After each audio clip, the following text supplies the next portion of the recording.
Boom. We got the Zoom recording. That we in it. Hey, my guy, Young Blood. Thank you so much for taking the time out to sit down with me to have this conversation. And we've already had so many conversations, and I'm glad to finally sit you down, get you on the Zoom, and really kind of learn more about you, share everything you got going on, and have some conversation. So thanks again, man. Absolutely. Thank you for being here, man. Or thank you for allowing me to take the time and to catch up and link up and finally have something going forward, starting our chapter together recorded. So I look forward to this journey with you, man. Yeah, man, I'm excited. So for all the people who don't know who Collins Youngblood is, give us a brief little background on who you are, what you're up to, things like that. Yeah, so for those who don't know, most of you guys probably do know of me now, but we'll get to that later. My name is Collins Youngblood. I'm 30 years old. I'm from Midlothian, Virginia. And, growing up as a kid, I grew up with my grandparents. So for the friends and people that I met at West Virginia, that's kind of all I talked about is my grandparents. My grandmother and grandfather was the biggest influence in my life. I'm going to get vulnerable with you already. For those who don't know, my father passed away when I was 1 year old, October 1st, 1991. And my mother wasn't really a part of my life. I respect my mom for what she did at age 3 to kind of give me up to my grandparents, knowing the fact that she was still young, immature, and battling with her own addictions and battles.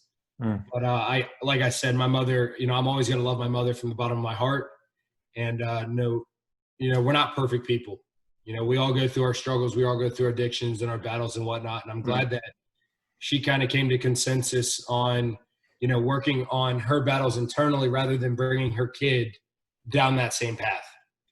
And so, my grandfather's first generation mechanical engineer in the family. That's why I'm a mechanical engineer.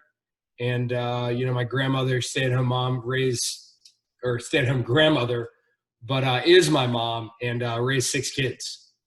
Wow. So, that's kind of the overview of who Collins Youngblood is in a nutshell. And I had to get the real past because a lot of people, Roman, don't know about my past. Throughout college, I put on a good poker face through college, but deep down inside, I was battling with a lot of addictions and struggles.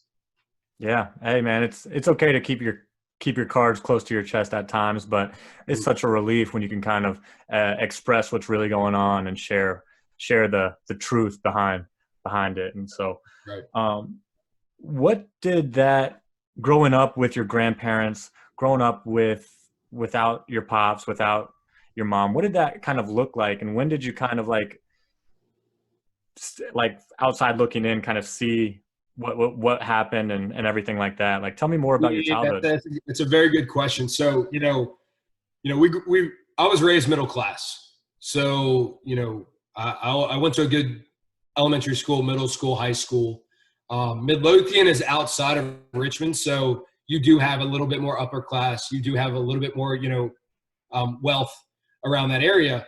But for me, middle class family, we weren't going on vacation trips like normal parents were. We weren't going to the condo or to the beach houses. We weren't going to Disneyland because my grandparents are old and traveling is kind of, not as flexible as your normal parents would be. So, I always knew growing up I was kind of a broken family. I just didn't realize it up until this point, until I was like 29.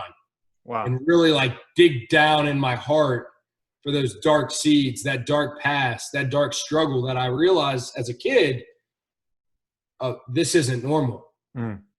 Right? Yeah. And so now, transitioning from living on your own and seeing other people, going to people's lake houses, going to condos and whatnot, I never had any of that, dude.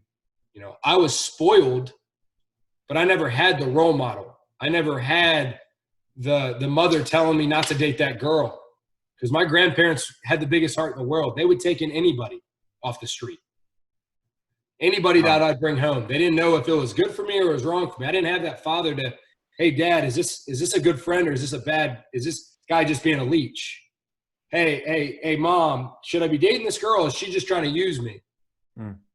I never had that correlation. My grandparents loved everybody. And I kind of had to come to that realization myself, which was actually when I was 29 years old, which is pretty recent, man. Yeah. Oh man, that's a huge realization but I mean, based on who you are as a person, I mean, your grandparents must have did a phenomenal job just because, I mean, with all the love that they spread, with loving everybody, that does come with some good results, things like that. But Right. yeah, like, and so like you came to the realization and then and at 29, but like how was it like through high school and everything like that? Like, So, yeah, that's tell me more. Yeah, tell me more we'll about go background. Let's run it back. So when I was in elementary school soccer, I played soccer growing up as a kid. My parents poured every bit of love into me, supported me through, if I wanted to play travel soccer, they were there. I couldn't tell you how many miles we put on my white minivan or my grandma's Geo. I mean, I'm telling you, we didn't have the Cadillac. We didn't have no Envoy. We didn't have no Jeep. We had the Ford minivan, fellas. We had the Geo, ladies. So getting a new car was like the world to me. Like getting a used car was the world to me.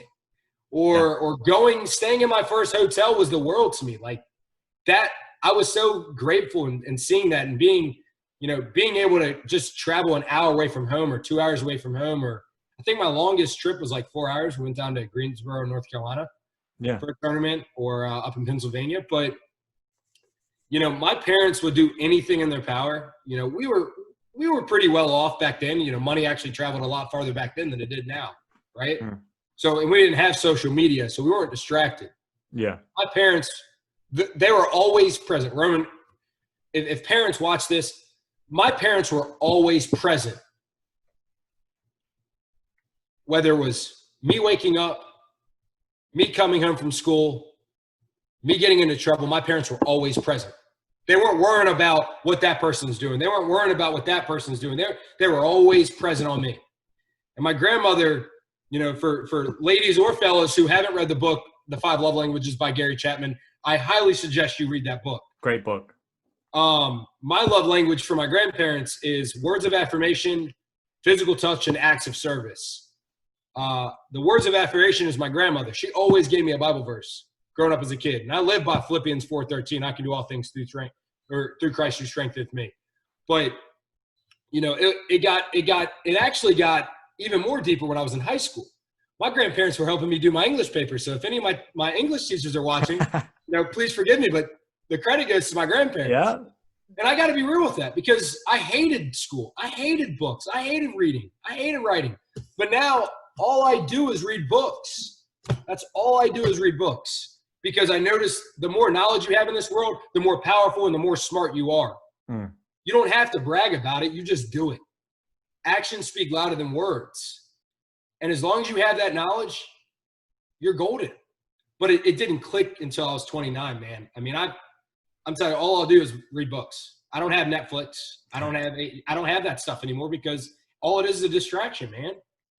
And I feel like the more and more I read, my communication's better. My thought process better. My analytical skills are better. My interpersonal skills are better. I'm not focused on myself. I feel like I'm with the reader. And I feel like I'm more present. And so, my grandparents taught me that. I just didn't see it until now. I didn't see their true love until now, Roman.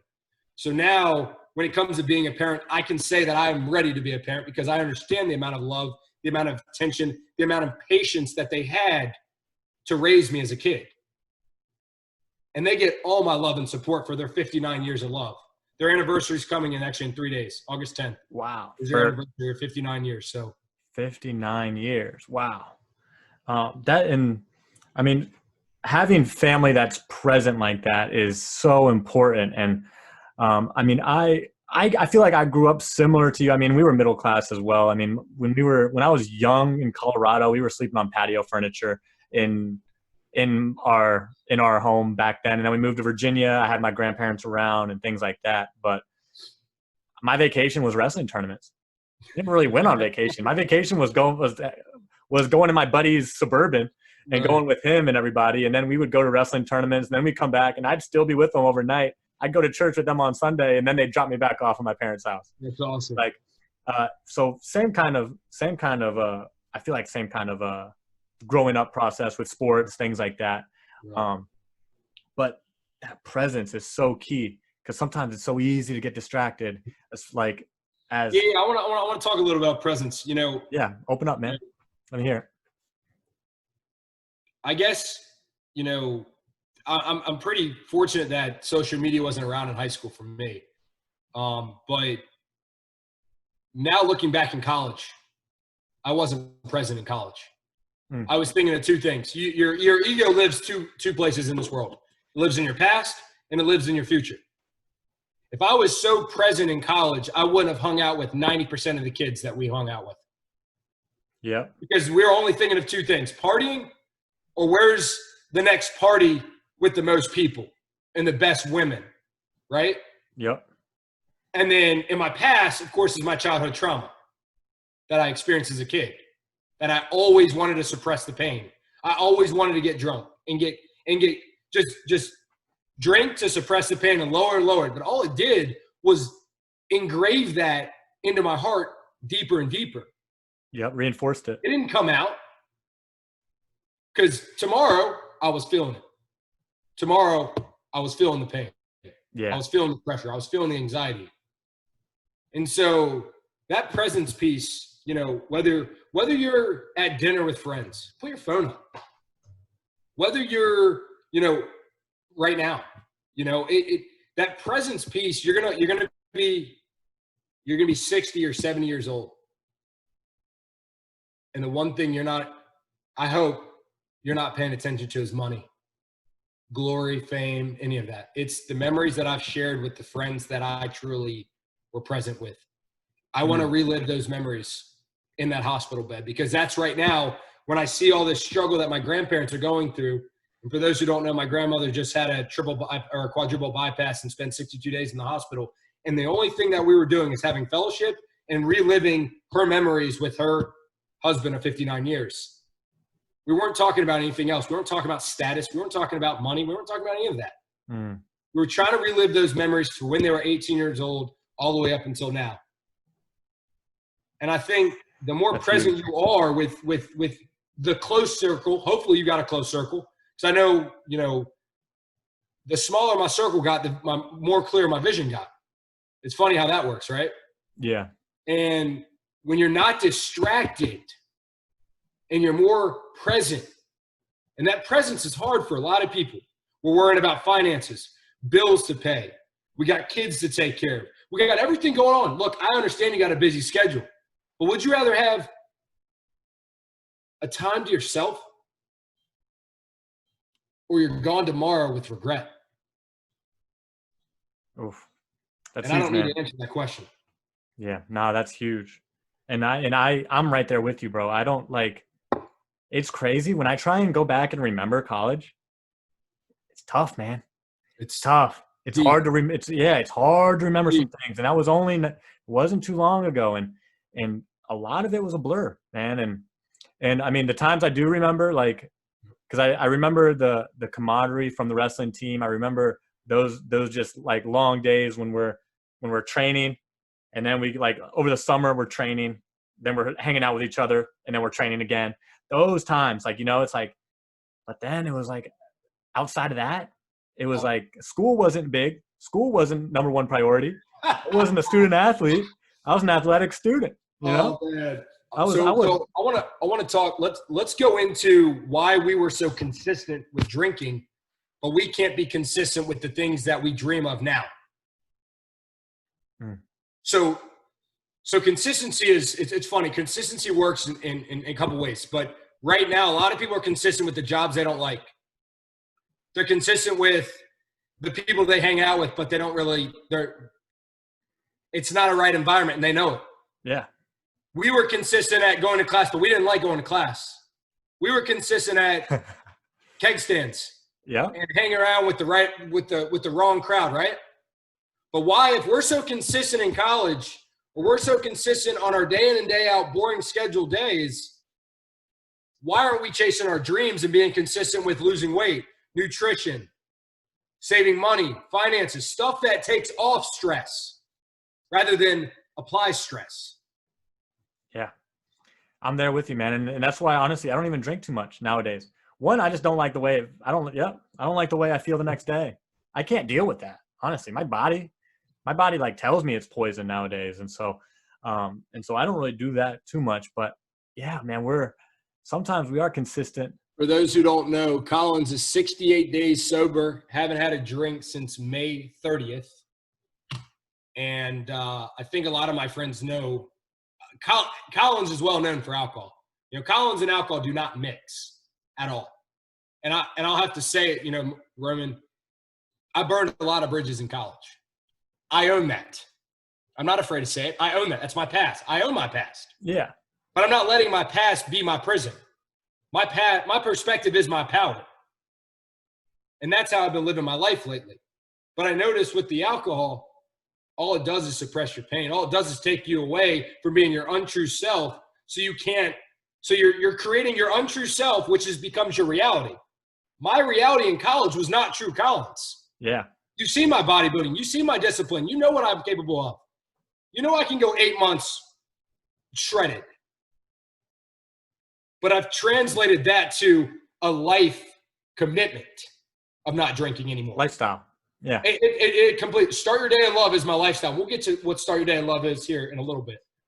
But, the minute I started taking control of Collins' life, not doing what normal people do, we work during the weekday so we can live for the weekend.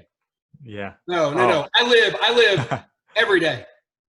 Monday through Sunday. I do fellowship every day. I don't need a church on Sunday. Yeah. This is fellowship. More importantly, I live today. Exactly. I woke up in love today. I woke up starting my day in love, appreciating gratitude, the fact that I'm here. Or I could be in a grave. Yeah. Right? Because I'm pretty sure people don't have clean water. People can't see. People can't hear. People can't walk. People can't lift. There's some people out there that are in the hospital right now, but they're alive. Man, I got to tell you this story. When I was between jobs, when I got kicked out of NASCAR, or not kicked out, when my contract got cut and I was between Lululemon and NASCAR, I was the number one community that's always going to be awake is the drinking community. It's like no matter what, you'll walk into a bar and you're not going to find someone that's not there drinking. So true. And so, and I was going and I was meeting people, and I remember one time I pulled up to a couple guys at a table, a couple of my buddies. They were working in the big tall buildings in Charlotte, and we sat down and we started. We had first guy, buy a couple rounds. We took a shot. We started drinking beers. They started complaining about their job, complaining about their girl, complaining about their living situation, complaining about money. And then they had the nerve to call it happy hour. They had the nerve to call it happy hour. Hey, Robert, we call that an oxymoron. And I was like, man, honestly, that day I was like, I got to get new friends, man, because this ain't cutting it. So yeah, I'm a firm believer you are who you hang out with. And for the last 5 months, I've been almost by myself. I have a select guys here that do understand greatness.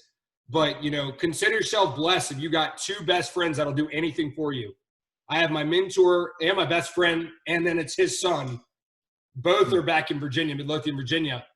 And without those guys, those guys are helping me get to where I want to be. It's the fuel for the rocket, right? And I can't hang around with people that are the naysayers, just putting negativity on you. Look, man, if you want to talk negative, that's fine, but I'm not your ear. I'm not, we cannot, look, dude, you're digging yourself a grave. You're letting stuff that you can't control, or you can control if you just simply cut the tie. And it's, I'm telling you, man, but negative is, that's the normal. Okay. Negative is normal. Right. Yeah. And like I said, mechanism, honestly, the more you are untrue to yourself, it becomes your reality. So the more everybody's talking bad, it's their reality. Look, I'm not saying you can't be negative. I'm just not hanging out with you. I can love you from a distance, bro. That's it, man. Hey, you can text me, but we ain't doing this. We ain't podcasting. We ain't growing. We ain't reading books. We're not Hey, Roman, let's get to 1 million. Hey, what commercial deal are you doing? You know, the communication's off. Yeah. People are just weak-minded, and your body's like your mind's a program, man. What you fill your mind in is what you become. So if you're reading books and you're talking about personal development, if you're hanging out with Tony Robbins, you really think you're not going to adapt some of his positive and strengthful positive energy? Yeah. Are you kidding me? If I hung out with him for an hour, I feel like I'd be on the moon. Yep. But yet again, if you're hanging out with people that are just talking bad and saying this and saying that and not doing anything, they're just doing this. Yeah. I noticed that's not where Collins' seed grows. I want my seeds to be watered with people with inspiration, people with positivity, people that wake up in love, gratitude, are grateful. But here's a big thing, Robin. I want someone that knows their purpose too, knows their why, right? You have to have a why. Everyone has to have a why. If you don't have a why, I don't need to continue this conversation. Yeah. I don't. And that's a problem in today's society. Yeah. We'd rather post than actually have fellowship and talk, catch up, see what you're working on, see what I'm doing, see what your success is, see what my success. Hey, Roman, I'm keeping you accountable. Whatever you got, I want you to double. Or how many views on this? I want you to triple. You have more in you. And if you can find your friends keeping you accountable for what you're doing and you can keep them accountable, that is friendship. What we had in college are called acquaintances. Because you had a drink in your hand, you were considered normal. If you didn't have a drink in your hand, you were considered weird. I've been there too. I've been there. Like, what are you drinking, man? Water. They're like, oh man, this guy's drinking water. So I had to get a Gatorade bottle and put Roman secret stuff on it so people would stop asking me what I was drinking. Because I was drinking water. And then they're looking at me different. I'm not saying alcohol isn't bad. Okay. I'm not bashing alcohol. Dude, I drank a lot. Okay. I drank a ton. I had my fair share of alcohol. I just noticed if I'm going to be doing modeling on the weekends, keeping my body at its all-time present, like perfect presence, continue to do Stairmaster. Everybody knows I do Stairmaster at 5:15 in the morning. Every single morning, I start my day in love. And on the weekends, I'll do it around 7 or 8.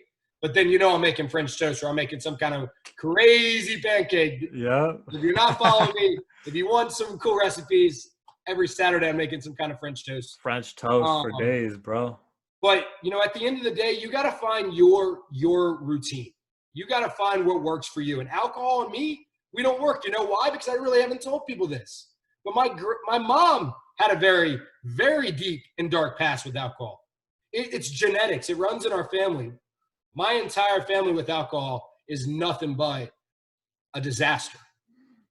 And it's taken me, like I said, 29 years to acknowledge that, to understand my own reality. I've ruined multiple relationships with females. Why? Because I was a fucking problem. They weren't the problem. I was the problem. Why didn't this relationship work? Oh, Collins got too drunk. Kicked him out of the house. Why didn't this work? Oh, Collins got too drunk. I'm pretty sure 99% of the relationships that I was the disease, I was the virus and the problem. But I say that so heartily because I realize it. And I'm not the only one, guys. I'm not the only one being a dog. I've been a dog, man. But like I said, man, it takes you to look at yourself in the mirror and realize that you are the problem in the relationship, swallow it, but move on. That's and the minute awareness. you can move on and be true to yourself, you've made it. You've made it. Yeah. But until then, you're going to be still walking in that hole. You're going to still be digging that grave deeper and deeper.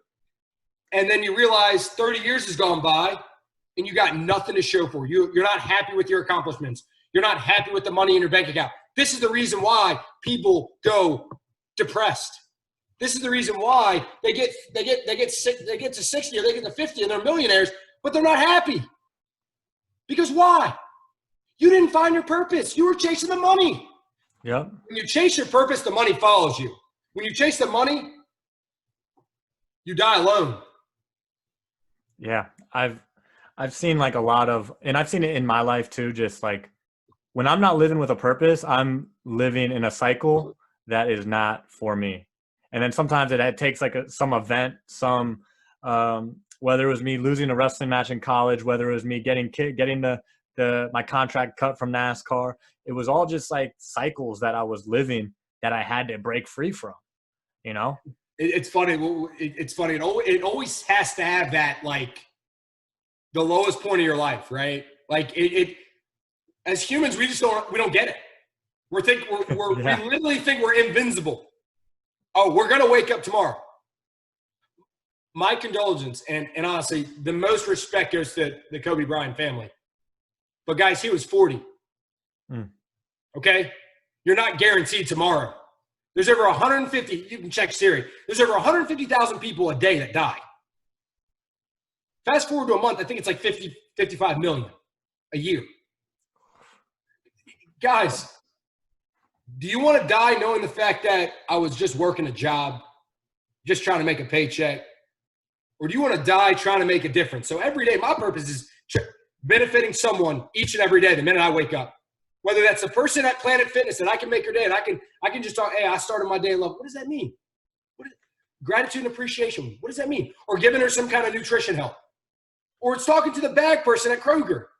Or it's having a guy on Facebook ask me before his open heart surgery to come visit him in the hospital after he has his surgery. I don't know the guy. But my purpose is helping someone each and every day with the value that I learn from all these books that I read and my nonprofit organization that I'm starting. And that's my hobby. That's my hobby on the weekends. Yeah. Now, for those who don't know, I work for a really great oil and gas company. And I'd rather not share the name. You can look me up on LinkedIn, but I'm a project engineer. And you know, I'm doing that on the weekend because that nonprofit is my purpose. You know, my 29-year experience that I had was very dark, for those who don't know. Very dark. Back in March, I was willing to take my life with this stupid bottle, alcohol, for those who don't know.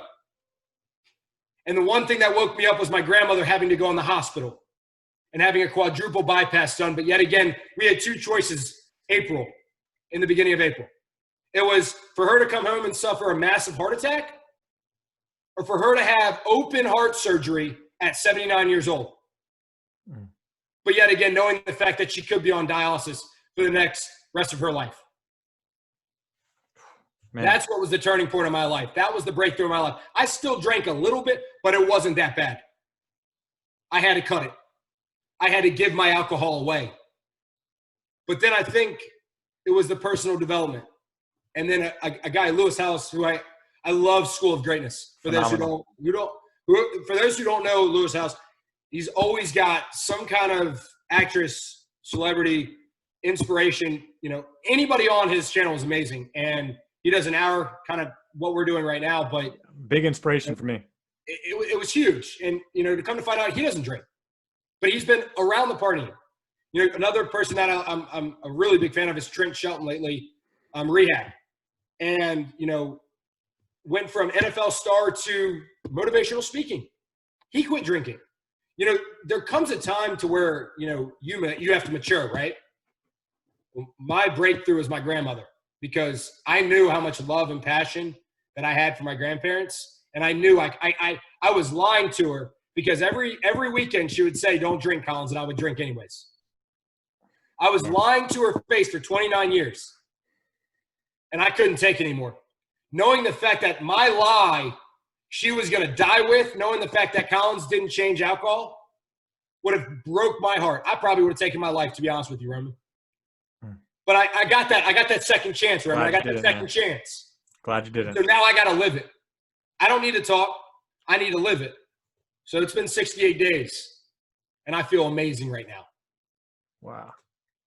So tell me what it looked like after you came to the realization that alcohol was destroying you, that you had to make a change. And like, what did that look like as far as your daily activities, as far as your thought processes, as far as things like that? Like, I mean, I know it's not easy. It couldn't have been easy. And it's like the biggest kind of transitions and the biggest changes are Yeah. fucking, those are what I like to hear about because Yeah. So definitely, first week was very hard. Okay. I've done this before. I've gone like kind of like MIA and no drinking back in like my bodybuild. So for those who know, I bodybuild naturally. When I was 25, 24, I think I did my first show at like 24. Did it for like 3 years. I wanted to make a career out of it, but it just wasn't for me. I would have had to go to the dark side if I wanted to make it a career. And like I said, I respect those guys that take, but that's just not my personality. That's just not who I am as a person. yeah. And so, you know, I'm pretty experienced with kind of going from 0 to 100. You know, I'm very grateful for having that kind of personality and that discipline and that mindset. I think for me, Rome, was, you know, the personal development is what I'm very like, I'm addicted to now. Yeah. Like reading and like, so what I've been doing is I've been translating my weaknesses into my strengths. So the first place I went to, and yes, all the ladies can say that men mature a lot later than females do. So what did I have to start? I had to understand relationships. So I bought a book by Michael Todd. He's a pastor for TC Worship, and learn how to win in relationships. And I had to go back to the basics, dude. I had to learn how to be by yourself. I had to learn, single season. I had to go back to the basics, man, because, you know, you live in your reality of being a basically manipulator, a liar for 6 years. And in every single relationship, you're bringing your baggage to that relationship. You're so immature. You're such a dog. Like, stop, dude. Like relax with that. Like, you're an idiot, Collins. Like, what are you doing?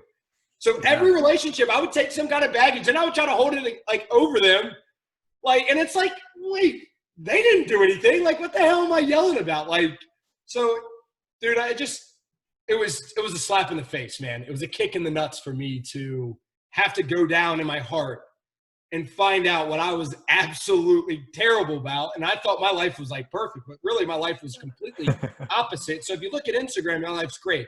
If you look at Collins's heart, his life should have been on the table where his grandma was getting surgery, and my grandma needs to be here.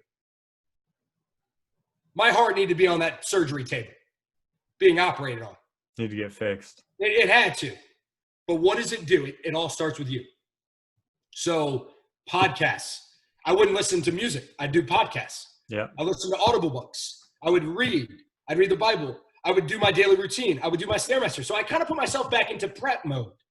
That's me. I mean, Roman knows my meal prep Sundays get crazy, but that's me. That is Collins. That is where Collins literally exceeds at the highest level. And I can't stoop down to people's level. I felt like I was lowering my expectations to find a girl. But yet again, hold up. That girl was way above me. And I have to say that. Because Collins wasn't ready for a relationship. Collins wasn't ready for a freaking blind date. All he did was talk about himself, how much money he's making, what he's doing with real estate. And, dude, I put all of that public success in front of my freaking relationship. And you can't do that. You can't even love a girl if you don't even love yourself. And I had to come to that realization, dude. And it took me 29 years to come to that realization. 29, guys. 29.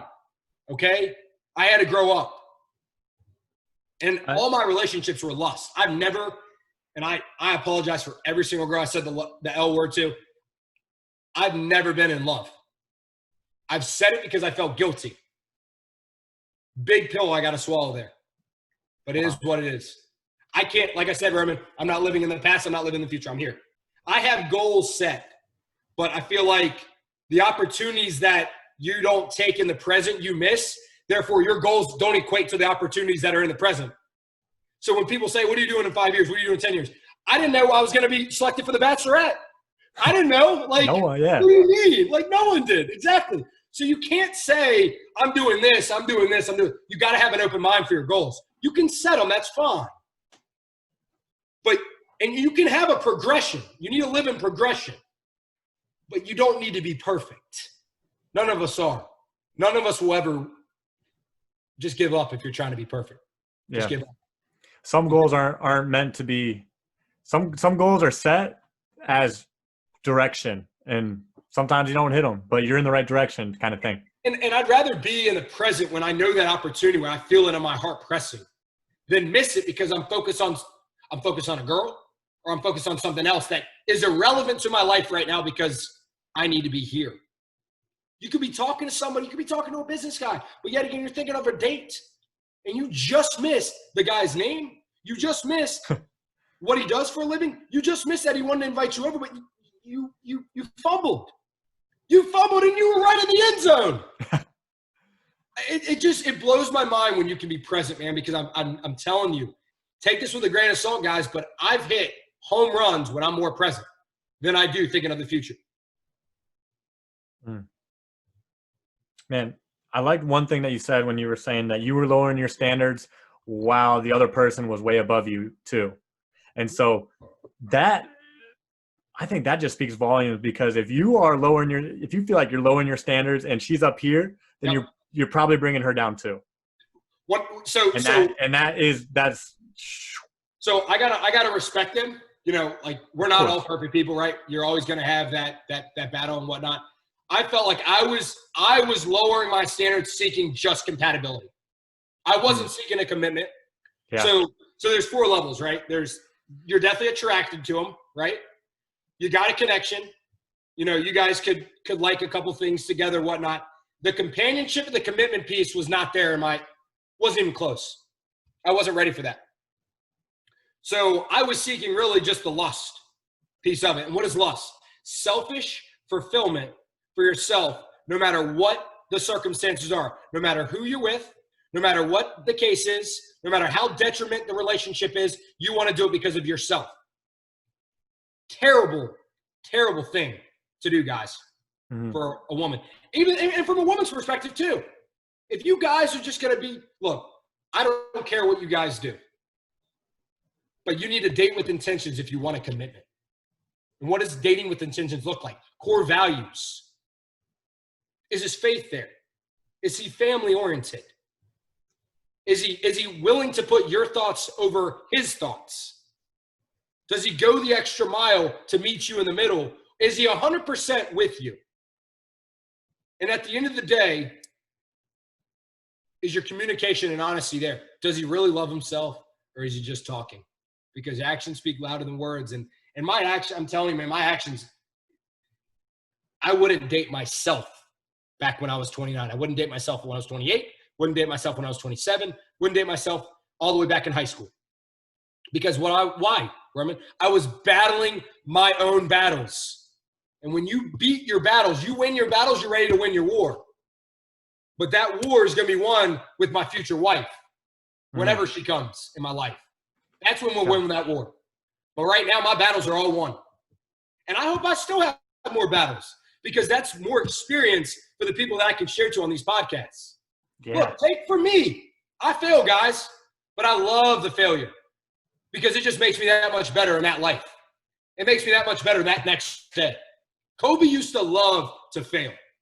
He used to love losing games because he knew for the next game what he could work on.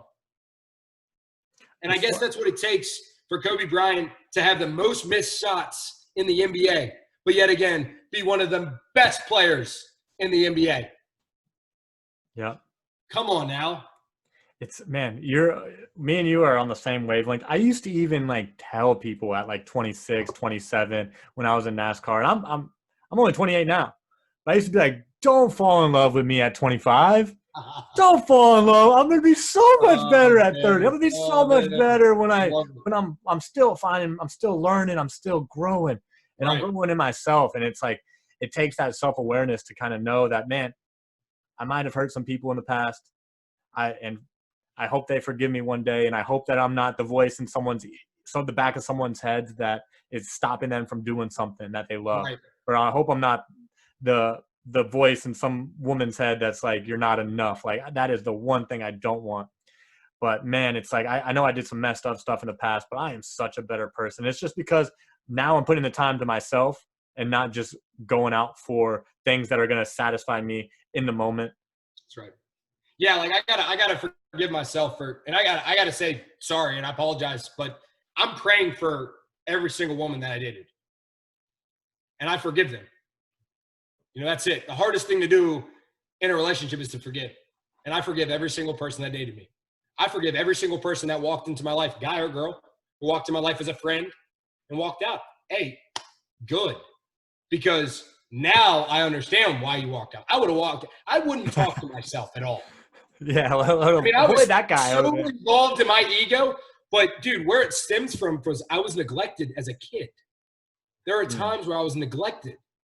There are times where I didn't have a father. So a lot of that stemmed, dude, from my childhood, and I didn't realize that I had to go to therapy. So I started my first therapy session March 15th, 2020, and I was 29. And now I'm 30. June 1st, 1990. I'm 30 now. But I had to do – it was a lot of crying in those therapy sessions, dude. It was a lot of pouring out what I saw, what I experienced as a kid, everything, all the relationships, all the girls I dated, everything, all the relationships that I burned with guys. I mean, dude, it was 45 minutes of crying, but, that saying, real men don't cry, BS. BS. Because it feels amazing to cry. I have a heart. Oh, it's there. It's there. Oh, okay. But dude, now I find myself crying. So it was funny. My buddy from college, she actually sent me. So his sister is getting just got engaged, and they sent me that tape. I was emotional at 3:00. I was crying. I was like, "Hey, thanks, man, for making me tear up today." But it feels so good to cry, dude. Like there are times where I'm in my house reading a book and I'll be so involved in the book that I'll cry, or I listen to a podcast, or I'll listen to, a worship sermon and I'll start crying. And that feels good, man. It relieves a lot of stress. It relieves a lot of, I guess I'm not a doctor, so I don't want to say things, serotonin but I know oxytocin is when you after you work out. But at the end of the day, man, I mean, it feels good. And for those who don't cry, you're dying inside. Yeah. You're not being true to yourself. One thing that I discovered was that I was kind of shielding myself from having emotions like crying, things like that, just as a defense mechanism to not get myself overcommitted or not, I don't even know what the right word is, but I was really just blocking out emotions. So I would act like everything's fine. Everything's cool. And it was numbing me essentially. Yep. It's going to. It's the suppression. Yeah. We as men, we want to suppress. Women have the hormones to release. And when you can get to a female standpoint to release and be vulnerable to yourself like I'm doing right now, you've made it. You're there. Now, I'm not saying you're 100% there because I still battle. You're on the right track, though. But I'm getting there. And it feels so good to share failures. It feels so good just to put it all on the table. And it feels even better to cry and lean on somebody for once. Of course, I'm not leaning on anybody but my books right now because I've been single for 6 months, close to 7 months right now. And it feels great, man. I love being single right now. I really do. I'm focusing on myself. My personal development's at an all-time high. I know what love looks like. Love is sacrificial. Love is when you can put yourself last and put her thoughts, her feelings above you. That's love. Appreciating yourself for who you are as a person. Having that gratification. Being grateful for being simply alive. That's the love, right? Every morning, of course, not every day I'm going to have a great day. I didn't have a good day yesterday, but it's okay because we got tomorrow, right? Live in today, fight your battles for tomorrow when you get to tomorrow. If you get to tomorrow. Okay? Just be grateful for the time you have now. Seriously, man. Whether it's a good day or a bad day, you still had yourself a day. I'm telling you, man, There are really times I go in my life asking myself, how the heck did I get out of that? Like, how the heck did I get out of that? And honestly, at the end of the day, my faith has never been on an all-time high. My faith is at an all-time high right now. I know what direction I'm going. I know where my purpose is, but I'm going to go back to a simple principle, and it'll probably be in my program for my nonprofit, but stop, look, go. Those 3 words we were told, Roman, when we were kids before we crossed the street. Stop, look both ways, then go. Yep. Why do we not apply that principle now that we're 29 or we're getting older or whatnot? When in our busy schedule, when you wake up, what is the first thing you're doing?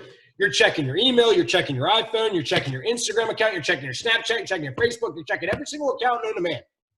Well, I'm on that journal of gratitude and appreciation. So I write down 10 things that I'm grateful for. I do my daily prayer. I make my morning coffee.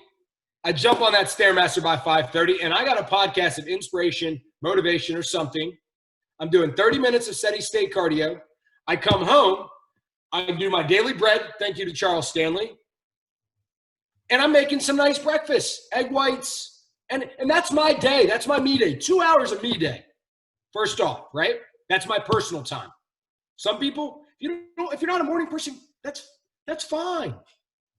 Get in the habit of a good routine, of a healthy routine. That could be simply turning off your phone for an hour in the morning. Oh, I'm a big component of not having that phone near you in the morning or the evening at night. But that's what starting your day in love looks for me. That's going to be regardless on if my wife is a morning person or not, that's me. You got to love yourself before you can love that girl. You got to love yourself before you can help out family. You can't not love yourself, but then trying to give advice to family. The advice you be giving could be incorrect. Or you could be weighing down your family. Mm-hmm. Like, if you don't fix you first, how are you supposed to help other people in this world? And that's what I didn't get for 29 years of my life, Roman. How was I giving input? I was giving advice for the stuff that I was working in, that I was good at, my strength, right? So bodybuilding, nutrition, my education, stuff that didn't mean crap. Public success. My nonprofit's for personal success. Because if you can get your personal success right, you can have any kind of public success out there, but you'll actually acknowledge that you have it. Yeah. People aren't grateful for what they have. So how is more stuff going to make you even more grateful if you can't enjoy the stuff that you have right now? How? Say it louder for the people in the back. I mean, how? If you're not grateful just being by yourself, having more junk is not going to make you grateful. If you can't be by yourself for 15 minutes, I actually saw a doctor did a study. They put women and men, or like females and men in a room. And for 15 minutes, you could, if you were bored, you could shock yourself, or you could just be by yourself for those 15 minutes. 30% of the females shocked themselves, like couldn't stand the silence by themselves. 60% of men shocked themselves because they couldn't be by themselves. So guys, look here. If you can't go on a date by yourself, don't go on a date with a woman. Females, if you can't go on a date by yourself, don't go on a date with another man. Yeah. I mean, it's gratification, dude. I'm telling you, we are not grateful as a society. We want more division than unification. And you can see it in the world. I don't need Fox News. I don't need them. I literally can go to work and there's division. There's people talking about you. We got those haters, right? We all got them. Yeah. I think it is crucial that people learn to spend time with yourself, and not even spend time with yourself, but to just take time for yourself. Like, book it in your schedule so that I have it, like my morning routine is like meditation. I got like a 30-minute meditation right when I wake up. Mm-hmm. And then I go into, and with my meditation, I'll usually write my I am statements. Yep. And I'll look at them while I'm meditating so I can try to raise my my emotions and my psychophysiological responses. And that time is so, I like, if I don't have that time now, if I don't create that time anymore, my whole day is thrown off. And it's like, man, it's like, we used to call it start off your day with the hardest thing you have to do today, and the rest of the day is easy. I love it. I mean, like, that was like the one thing we did in college. It was always like, all right, if we got a morning workout and we're putting on our running shoes, the rest of the day is cake. Right. And so now, but now for me, it's like, if I don't start my day with like getting myself ready, so like showing up for myself, how can I show up for the people that I'm working with, my friends, things like that, when it's like, you got to show up for yourself. You got to, exactly. Like, it's so important. And so it's like, I'm glad that you touched on that, because like, so yeah, people they wake up and they go see what everybody else is doing. They bring in the problems from yesterday into today, and then their yesterday stacks on to tomorrow. And and they're living, and that's the cycle, bro. That's the cycle. Oh my gosh. It's wild, man. It really is. And so I got a question for you, because you've mentioned it a couple times, but yeah, tell us what starting your day with love is and what it means to you.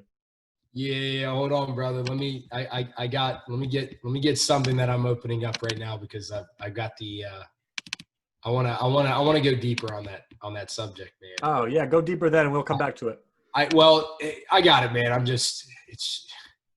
I got a lot of stuff on here, so let me. I understand, man. Hey, no worries about that. Let me open it up real quick. Oh, shoot, working on a lot, man. Yep, working on a lot. Hey, my man, Youngblood stays getting after it, man. I like to keep myself busy. I think Lil Wayne said it best. Would you rather have a lot on your plate or nothing on your plate? And we eating. I think that resonated with me a lot, man. I really did think that was something that I really hit home on. I mean, that's so true. Yeah. Hey, I agree, man. People say like, man, you do a lot. Like when I Lululemon, wrestling, podcast, they're like, you're a Renaissance man. I'm like, hey, I think I still got space to do more if I wanted to. Or at least like continue to grow in those three areas for sure. Uh-oh, this isn't good, man. I don't know where it is, dude. I'm sure it's in your brain somewhere. Oh no, I wasn't looking at that, man. I had something else that I had, but let me really, for the people that don't know, this podcast, or this for me, this whole journey has been interesting these last 6 months with, obviously my grandparents, my family, working a full-time job, doing all the other projects that I'm doing. But, my family comes first, of course. And, starting your day in love for me signifies creating peace for your heart through daily practice of gratitude, appreciation, and activity each morning. I touched a lot on being grateful. I touched a lot on being appreciative. And look, guys, for as hard as it is to go to the gym and whatnot, you don't need an hour or 2 hours of working out. You don't have to grind and struggle through working out. A lot of my working out is only an hour. I get a pump. 30 minutes of Stairmaster is just getting the oxytocin and acclimating my brain. And a lot of doctors say morning is very helpful. I mean, Robert Sherman has a book about it. Michael, there's so many people, there's so many billionaires that are doing the morning routine. Yeah. They're a billionaire for a reason. So do you want to continue to keep waking up at 8 right before you got to go to work at 8:30 and being miserable? Or do you want to do something that probably 98% of the world is not doing? Okay. Usually when the 2% is doing something different, they're making it. They're living out their dreams. They're living out their goals. They're living out their purpose. Mm-hmm. Okay, that's important. So for me, starting your day in love, and this is a nonprofit that I'm starting, and the Start Your Day in Love is trademarked. So Ruben, it is trademarked. It doesn't have the R yet. I do have a little logo finalized, so I'll send you that as well. Hell yeah! And right now, I'm just like all the content, all of what it means. Right now, I want to be involved in the community.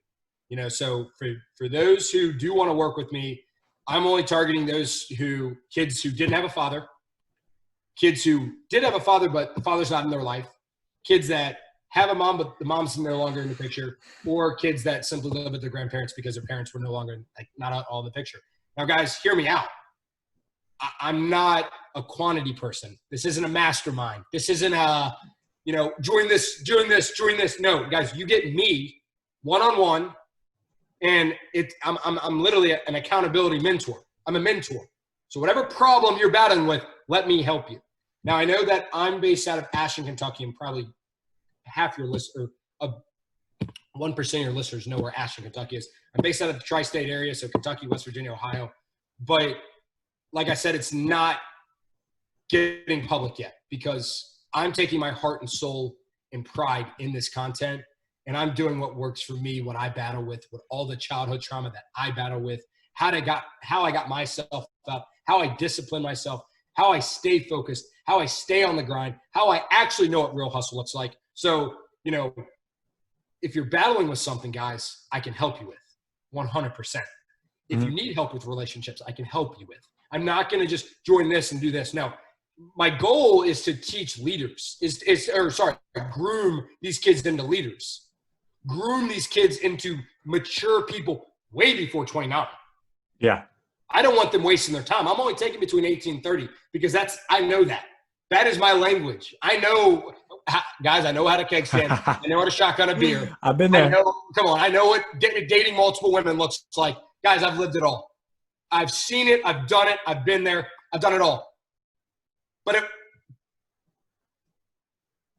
I got to toss it aside. And when I'm running my marathon right now, it only comes up when someone tries to trip me up and they need empathy. I set it right down.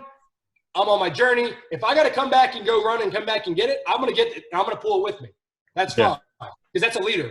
A leader's not someone that waits at the mountaintop for people to come up. A leader goes to the mountaintop, comes back down, grabs that person, brings them up to the top. Goes back down, grabs that person, brings them up to the top.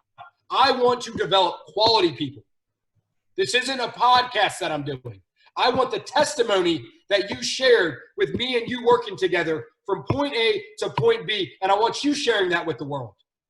I want you sharing to the world how you got to know Collins, how you got to develop a mentor, how you got to learn from a mentor, someone who's failed multiple times in his life isn't afraid to share his darkest secrets with you because I trust in you. I want you to succeed. We don't have that at all in this world. We hate hearing success, Roman. We hate hearing when people are doing great. All we love to do is when that person failed, oh, man, can I take you out to lunch? Can I do this? Can I do this? Oh, man, you made partnership. I don't want to talk to you anymore. Oh, man, you just got this $30 million deal. I don't want to have anything to do with you anymore. Or, oh, man, you just got on the Bachelorette, so you want to just hit me up now. Get out of my life, man. I don't want people like that. I want people to be themselves from point A to point B going forward now. If you can't be your true self, I don't want you in my circle because I don't need you in my circle because all you're going to do is weigh my circle down. That's a fact. Wow. That's huge. I'm sorry to just go off on that, but I had to, man. I'm so passionate about this nonprofit. And just one thing for people that don't know, the nonprofit is for I want to plant my first church and in Ecuador, and I'm going to be going down there for the company that I'd be partnering with to go see how big of a mass impact that does to the community. It is quite expensive, but I'm gonna let God deal with the finances, and I'm gonna deal with the people that I work with and groom. And my coaching or however I develop and however I structure it, 100% of those proceeds go to that church. I'm not living off that. I already have a job. I'm not living off of what I'm doing that's taking my time for these younger individuals to groom, help, mentor, coach, whatever. All the proceeds aren't going into my bank account. I like my house and I like my normal F-150 truck. I want to plant that church. That is my focus because I can impact 400 or a lot of people down in Ecuador with that church compared to the people that I can work with up here in this society. Because our society is dark. Our society is divided. The people down in Ecuador, everything's unified. Unity's down there. Divisions up here. What made you? Yeah, what made you choose Ecuador? So I go to Bridges in Russell, and they've done that. They did that. They did that 2 years ago, and I talked to my senior pastor, and he's got a good relationship with them, and so I want to start there, dude. I want to. If I could, I'd build a church every year. Hey, I might see that happening. That's the mission to work towards, right? Yeah. You know, obviously to give back to the community. So the guys that I'm going to be working with around this community, we're going to be volunteering twice a month or 3 times a month. I don't think this is going to be easy. Yeah. Because the more you give back, the more you get in return, guys. Hear me this one time. The more you give back, the more you get in return. And if that doesn't resonate for people, Roman, our society is backwards, man. Tony Robbins says it more than anybody I know. But people will listen to Tony, but people don't listen to their own age, like 29 or 30 years old. Yeah. Yeah. It's like crazy. I got to have $400 million for someone to listen to me. But yet again, they made the same mistake I did. But yet again, I'm 29. They made it at 48. Like, I don't understand it. Like, yeah. Yeah. You're saying, like, I told you this the other day when we were on the phone in the car. It was like, the more people I help, the less problems I'll have. And drop the mic, Roman. Yeah, podcast is over. I'm out. Oh man, that's so funny, dude. Yeah, man. It's so true, man. Because I get so much fulfillment helping people out. Like these last 3 months have been awesome. Like simply being able to be there and have fellowship and I've never preached in my entire life, but I preached John chapter 6, verse 66, the bread of life to my grandmother on Mother's Day, May 10th. I was teared. She was tearing. And then I said, Grandma, you always preached to me Philippians 4:13. You know, when I went away for college and, you know, I was always in a tough time. You right now need this Bible verse more than I do. So I returned it back to her. I was bawling. I had to get off the phone because I felt like that was pressing on my heart. And, you know, that day was very impactful for me, man. That was a big day because then it was 9 days later, she took her first couple steps from a massive surgery. So it was like a month in, she took her first couple steps, and I got on video, and I was like just so amazed. And just I got goosebumps right now, man, bro. Dude, I'm telling you, man. My testimony, I have my testimony coming out too. It'll be on the blog, it'll be on the website. And it talks about everything, like this whole journey of mine. But like that's what I want to relive. Those moments. Yeah. Not, hey, shots this and doing this and not and you know, it's funny, we go on these vacations and we don't remember the vacations because we drank the entire time. What memory did we even create? We might as well bought $1,000 worth of alcohol and just stayed home. Had our own booze cruise here at my house. I mean, seriously, at least I don't have to go on a plane. I don't have to worry about. I don't have to pack. I don't have to drive. It's just like, I'm just thinking like, you know, it just amazes me now, like now growing up, right? Now I grew up. I wasn't growing up then, but like, you know, it's okay to drink at a normal tolerance, but I like working out when I go on vacation now. Like I'm going to start my day in love when I'll go on vacation, probably when we go on vacation. Like I'm going to start my day in love. Hey, where's Collins at? 6 a.m. He's at the Stairmaster. He's probably working out. He's probably running on the beach or something, because that's me. And if you don't like what I'm doing, that's fine. You're not running my marathon. Yeah. Like it's like we're trying to run people's marathons for them, but we don't want to put in the effort of the work.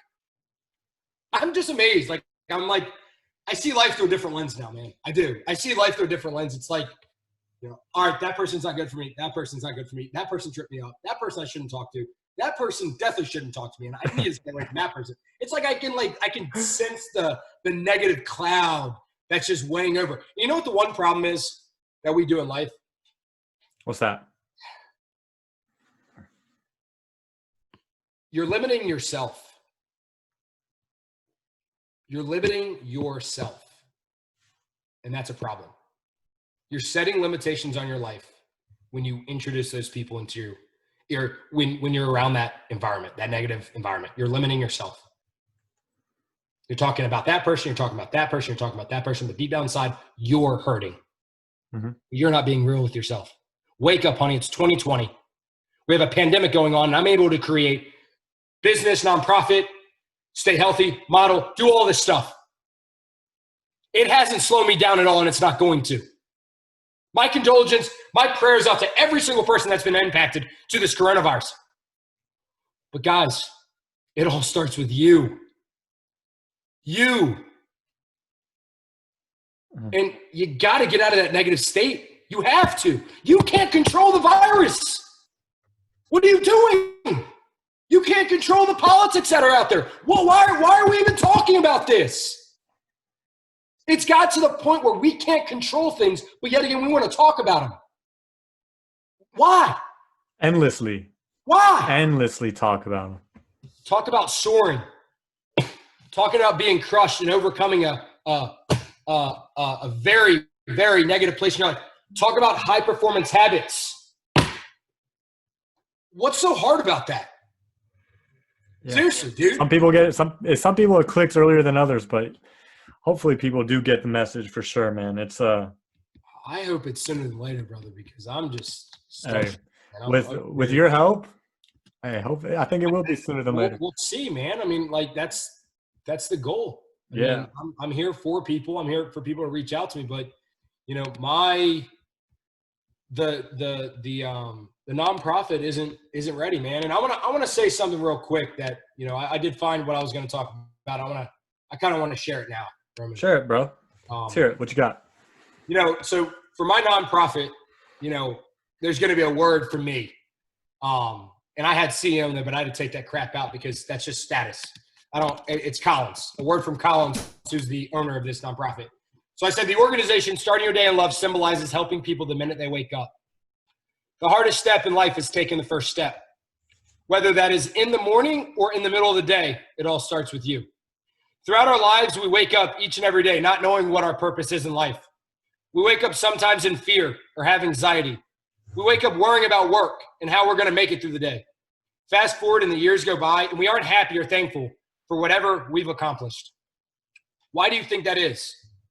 We are not appreciating and grateful for what we have in front of us.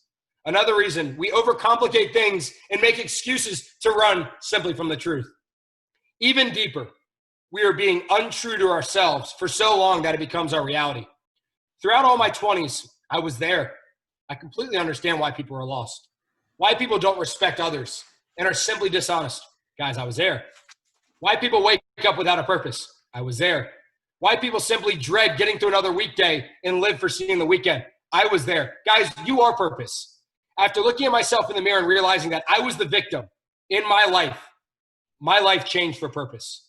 Every day that I wake up, I'm simply grateful to be alive, and I focus on helping at least one person that day. Helping others, with that being said, I suggest that you start appreciating your life a little bit more deeply. I'm tired of hearing about what statistics say about our lives because I broke the statistic by 1,000%, guys. My negative upbringing is the reason why I wanted to start this organization. I'm tired of society putting limitations on our lives and telling us we can't be great.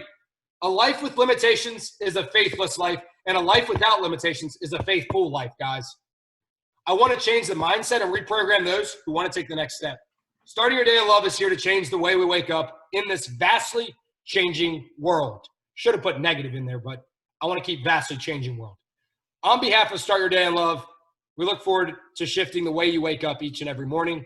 How you start your day can develop a healthy and positive tone for the rest of your day. God bless you, Collins Youngblood. God bless you, Collins Youngblood. Man, it's the truth, man. It's the truth. It's awesome stuff, bro. I'm proud of you. I feel like when I talk from the heart, it's real. I feel like my emotions come out.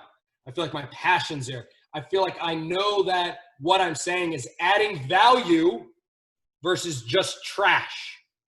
And I felt like a lot of our conversations in college, Roman, were trash, weren't added value. And so from now on, for me, when I'm talking to somebody, I want to add some kind of value that they can take away. They'll touch their heart and they can move on for it. But you know what, Colin? Wow, that made sense. That's why I love Lewis House. That's why I love Devin Franklin. That's why I love a lot of Gary Vee. That's why a lot of Tony Robbins. Those guys are telling you the absolute truth. It's coming from their hearts. The reason why we simply won't listen to it because we live in this untrue reality. And we don't like hearing the truth. But newsflash, guys, the truth sucks. But the truth is how you take your next step. Yep. Hey, man. What was I had this quote that I was thinking of. Man. I had this quote that no, you're good. I had this quote that was man. like, it was something about your brain, but when you really start getting smart is when you start opening up your heart.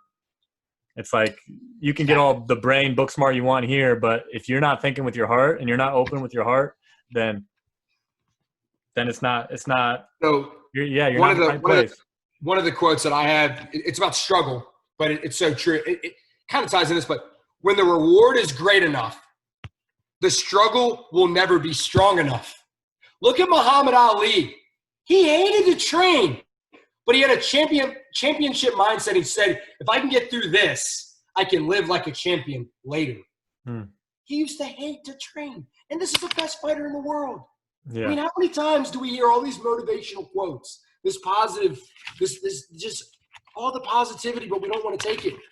Guys, if you simply live for today, as tomorrow has its own troubles, those tomorrows you can handle later. But focus on living for today. You'll never win your war by running away from your battles. Guys, your battles are your addictions. Your battles are being untrue to yourself. You win your battles, you can get to your war. I love it, bro. I love it. Tell us a little bit about your blog that you have coming out. The blog's me. Everything about me. And, Roman knows I love to cook. So I'm going to have in there things I love to cook, and I'm going to update that probably on like a 2-week to 3-week basis just because I love everything and everything to cook. I know I don't look like a fluffy guy, but I do have an inner I love sweets, for those who don't know me. So things I love to cook. My daily routine will be in there, buddy. Background of Collins Youngblood. I don't go too far in depth with my childhood because I think, yes, my childhood trauma is there, but I don't need to speak on that. Only my close friends really know about that. And obviously the guys that I mentor and help out, they're going to understand what I kind of battle with. But for those who don't know me, I'm not afraid to share it. If you ask me, it's just not like the top of the list just because, I want to respect my mom. I love my mom to death and I love my dad, but it's personal. My go-to cheat meals, book recommendations. So my goal is to read a book every month and upload the book that I read. And I actually have like a footnote or a podcast or a summary that I've taken from that book. My personal development resources. So a lot of podcasts. For those who don't know about YouTube University, highly recommend that university. It's great. It's free and it's out there. The bucket list items. So, my bucket list consists right now of giving back as much as possible. I'm definitely being a lot more frugal than I like to right now. So I'm giving back a lot more, which is not bad. Planning a church, which is the nonprofit organization is going to do mission trips. And then my first place I want to go to is Jerusalem Israel, Santorini, Dubai, Greece, Spain. And, definitely I want to go see the Olympics. Oh, me too, bro. You know what I mean? Like I'm simple, but I feel like it's an event that you kind of have to go see before you go back. You know what I mean? Oh man, I'm honestly, how cool would it be to go to dang Tokyo? If this world wasn't the way it is right now, but Tokyo would have been, that would have been a big one. And then summer or winter. You know what, man? I'm a summer guy. You got to be summer. I like taking my shirt off, so my bad. But it's all fun and games. I am a winter guy, but I definitely the summer would be fun. There's definitely a lot more activities and whatnot, so you kind of just get to see like everybody's perspective. And I feel like just like being outside. I mean, with winter, you're putting on like jackets. It's just an inconvenience. So I like the summer. But last but not least, it's on my podcast is going to be my favorite quotes that I live by. And I can share you a couple of those, definitely. This one actually you'll love. For those who don't know who Denzel Washington is, put God first in everything you do. Another one that I touches my heart, obviously Philippians 4:13. Tomorrow isn't guaranteed. And then Zig Ziglar, you don't have to be great to start, but you have to start to be great. And, you know, that's just like a select few. I have like many, many more. Of course. But, you know, every 2 weeks I'm going to be updating. I'm going to be, you know, kind of, you know, reaching out to people who do want to reach out and do want to know more about Collins. But everything's on my blog, man. And I'm going away from the social media. I don't have to say this long message. I love seeing people on Facebook write this like large response like I'm going off. Dude, just get off. Yeah. Just leave. I don't care. Like, you're not hurting my feelings. Do you want me to like your last post before you're out? Comment, like, or do you want me to like share it with everybody else? If I get enough likes, I'm not leaving. Yeah. So well, I don't know. I think the personal blog for me is my life story for my kids, for my family, and for my close friends, like, you know, you, of course, that do want to know, that do care, that do hold me accountable, because it almost is, you know, Start Your Day in Love for me is a life commitment. Yeah. I don't care if I have no one to follow me, because if I have to put that money towards that church myself, I will. I'll do it myself. But I would like to share, you know, what I've learned and give back to the community. So we're creating what? More leaders, more like-minded individuals, people that aren't afraid to fail, people that aren't afraid to get out of their comfort zone, people that aren't afraid to just be in this just cluster and are able to kind of see the light rather than stay in the dark. So, you know, that's the vision of the organization. But, you know, Start Your Day in Love is so catchy. It like you were even saying to me the other day, you're like, dude, this is awesome. Like, I could see this being like on a Starbucks cup or something like that. So it's quick. I don't know where it's going to go. I'm praying about it. And, you know, that's it, man. And I let the big man take care of the rest. You know, I'm doing my purpose. I'm doing it on the weekends. You know, my company definitely comes first. And it's to keep me accountable for my life. So if anything, my company is going to benefit. Yeah. Because I'm keeping myself accountable. I'm doing all the necessary things required. I'm reading books. I'm educating myself even more. So now what you're doing, you're adding value to the company. Yeah, you're bettering yourself. Do I stay there for the rest of my life? No, I don't want to be with that company for the rest of my life. But do I see, you know, am I going to be there for right now? Yes, absolutely. But I feel like when we go to a company, it's like we can't do anything. It's like, no. You can work. You can bodybuild. You can do anything you want to do outside that organization. Just don't bring it into your organization. And I've struggled with that when I first came to the organization. I struggled. Yeah. But why? Because my ego was in the past. It was in the future. When I go to work, I'm all work. When I get off work, I still have to be, you know, like on my phone and whatnot, but I can do my hobby. I can do my modeling. I can do my book writing. I can do my organization. There's another company that I want to start, but dude, I have so much stuff going on right now that, you know, I read a book, The One Thing by Gary, and he said, would you rather move 1 inch in 12 different directions or 12 inches in that one direction? For right now, that 12 inches in that one direction is my nonprofit on the weekends. And if you can't respect my time, then you can't respect that I'm trying to impact other people. Sorry, man, that I'm not drinking with you and hanging out and going to chase women. That's just not me anymore. It was me. It was almost my entire life, guys. But newsflash, you can change, and all it takes is one step. The hardest step is the first step. Dude, it is. But it's so easy when you do it. Like, it's like a relief.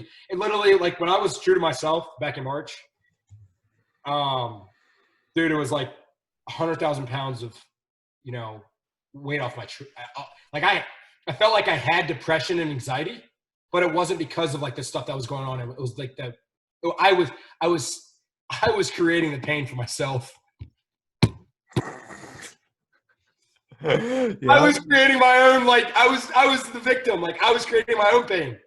It wasn't take this pill, doc, take this. You guys create your own pain. Acknowledge it. Self-inflicting. You don't need this pill. You don't need all this stuff that the doctor's prescribing you. Just be true to your heart. Yeah. That's it. I mean, dude, I feel like I should have been a freaking doctor. Oh, man, I love it. So This has been awesome, dude. This has been great. yeah, man. So in kind of closing, while you're still on social media, and like, where can people find you? Where can people find your blog, Yeah, your yeah. nonprofit when it comes out, things like that? Yeah, yeah. So I will be making a nonprofit page, social media page for that. So just testimonials. So I'll have a testimonial every week, and I'll have the testimonial of the month to the progression that the guys that I've been working with or whatnot, and even myself, you know. But you know, C Youngbloods is my Instagram. C Youngbloods with a extra O is I'm like off Snapchat, so I don't really pay attention to that. Kind of Yeah. really want to fade off Instagram too, but I'm definitely going to be posting some model pictures that I've been doing some work in the past weekends, and you know, just my Facebook is private now that I'm kind of out of that whole Hollywood scene, nonchalant. But like guys, like, you know, one thing, I don't care about the blue check mark. I care that the 2,600 people that follow me, I can impact all 2,600. It's not a million followers, only impact 2. So Yeah. remember that. I want to impact all 2,600 or whatever the number is. And if I'm not impacting you guys, tell me, because I know I can handle the truth now. I can handle the truth because I had to handle the truth myself over the self-inflicting pain that I was causing for the last 29 years of my life. The skin's pretty tough now, Remy. Yeah. So that's me, dude. And once again, man, I can't thank you enough for the love, the support, and keeping you and my friend in my inner circle. I mean, that really speaks to my heart, Roman. The fact that we grew up in college, kind of had our own ways, but then came back to when your maturity and you kind of found yourself, I found myself, and now, dude, I look forward to our prosper journey together as friends for life. So Oh, I can't thank you enough, man. couldn't have said it any better myself, man. Hey, I'm proud of you and everything that you've done, all the growth that you've made since college. Because you were the one, because I was the broke kid in college, and you were the one buying me shots. No, it was my grandma buying us shots. Yep. And I didn't so, have money. You know that. My grandma gave me everything, dude. It's and crazy. so, yeah, we both come a long way, and we got a long way to go. And so, proud of you, man. Hey, I appreciate you hopping on. Thank you. Shouts out to you, everybody. Follow Youngblood in whatever capacity he has on social media, on his nonprofits, everything like that. I'm excited for the future, bro. Thanks again for hopping on. It's good, man. I appreciate it, man. And like I said, guys, start your day in love. Start your day in love, please. No other way to do it. All right, brother.